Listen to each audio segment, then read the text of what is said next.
आशिकी के आने वाले एपिसोड में आपको देखने को मिलेगा कि यहाँ पे आहान पंक्ति को जल्दी से लेकर हॉस्पिटल में पहुँच जाएगा और जल्दी से डॉक्टर से कहता है कि इसको ट्रीट करें। डॉक्टर पूछता है इतनी चोट कैसे लगी इन्हें, तभी वहाँ पे देखेंगे उनकी माँ बताती है कि गिर गई थी। और तभी ये बात सुनते ही आहान कहता है गिर गई थी, कितनी बार गिर गई थी ये। और आहान बहुत गुस्सा हो रहा था। यहाँ पे पंक्ति का ट्रीटमेंट चल रहा होता है। आहान यहाँ पे छुप छुप कर बाहर से पंक्ति को बार बार देख रहा होता है।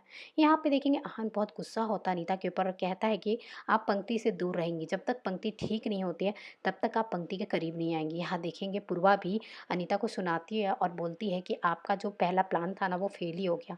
आप सोच रही थी कि आहान पंक्ति से दूर चला जाए, लेकिन ऐसा नहीं हुआ। यहाँ पंक्ति की सच्चाई जानने के बाद भी आहान उसके साथ है, उसे छोड़ा नहीं। अब तो आप हार गई ना मॉम। और इतना सुनाते हुए पूर्वा वहाँ से चली जाती है।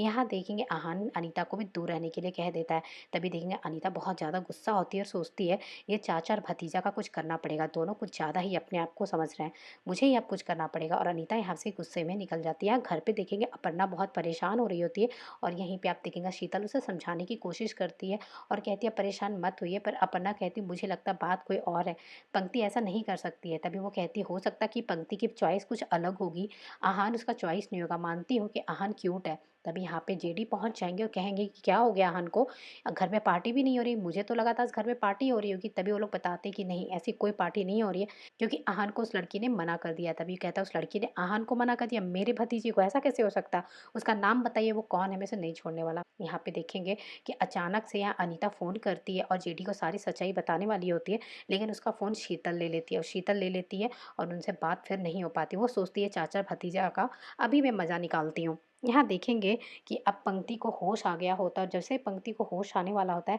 आहान को नर्स आकर बताती है कि पंक्ति बिल्कुल ठीक हो गई है। तो ये सुनकर आहान बहुत ही ज़्यादा खुश हो जाता है। अंदर पूर्वा जाती है, पंक्ति से बात करती, पूछती है पंक्ति अब तुम कैसी हो, पर पंक्ति कुछ नहीं बोलती, बस उसकी आंखों से आंसू बह रहे होते हैं। आहान कहता है मेरे सामने ये कुछ नहीं बोलेगी, मैं जाता हूँ। तभी आहान अपना फ़ोन ऑन करता है, पूर्वा का फ़ोन भी ऑन करता है और बाहर चला जाता है। यहाँ पे आहान सुनने की कोशिश करता है कि पूर्वा और पंक्ति के बीच में क्या बात हो रही है। वहीं पूर्वा कुछ सवाल पूछती है पंक्ति से, उसकी जवाब वो दे रही होती है। वहीं पे बातों बातों में आहान को पता चलता है कि पंक्ति भी उससे प्यार करती है, पर वो कुछ कह नहीं पाती है और कौन सा रिश्ता है आहान के साथ उसका, पर वो सारी बातें नहीं कह पाती है। हाँ, ये सारी बातें सुनकर अंदर आ जाता है और कहता है कि अगर तुम मुझसे प्यार करती हो तो पंक्ति क्यों नहीं कह पाती हो मुझसे, बताओ पंक्ति। यहाँ पे देखेंगे घर पे आहान के पापा आ जाएंगे और उन्हें पता चल जाएगा कि यहाँ आहान के साथ कुछ तो हुआ है और आहान कहीं बाहर चला गया है, घर पे नहीं है। तभी वो पूछते हैं ऐसे आखिरकार आहान को हुआ क्या। तभी सारी बात बताती है तो बहुत परेशान हो जाते हैं और कहते हैं कि आहान कहाँ है, आहान को तो हमारे साथ होना चाहिए था ना, अगर आहान इतना दुखी है तो वो अकेला नहीं होना चाहिए था।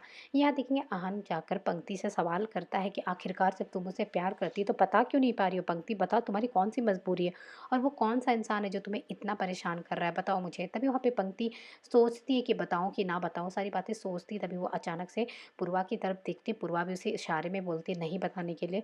तभी वहाँ पे पंक्ति नहीं बताएगी तो आहान जो है बहुत गुस्से में आ जाएगा और कहेगा ठीक है पंक्ति, तुम्हें नहीं बताना है तो मत बता, लेकिन उस आदमी को ढूंढ कर मैं इतना मारूंगा कि तुम सोच नहीं सकते। और दूसरी बात ये भी जान लो कि उसके बाद मैं तुम्हारे सामने कभी भी नहीं आने वाला हूँ। इतना कहते हुए आहान वहाँ से चला जाएगा।